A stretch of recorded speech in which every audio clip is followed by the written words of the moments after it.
Hey everyone, welcome back to my channel Scale Up. In this quick tutorial, I will show you how you can copy TikTok video link.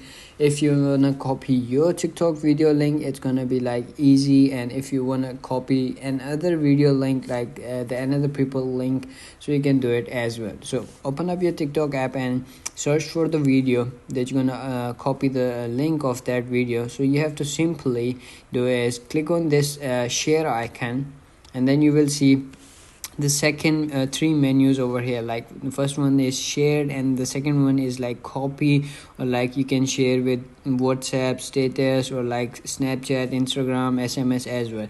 So you have to do is click on the first one icon. You will see a copy link.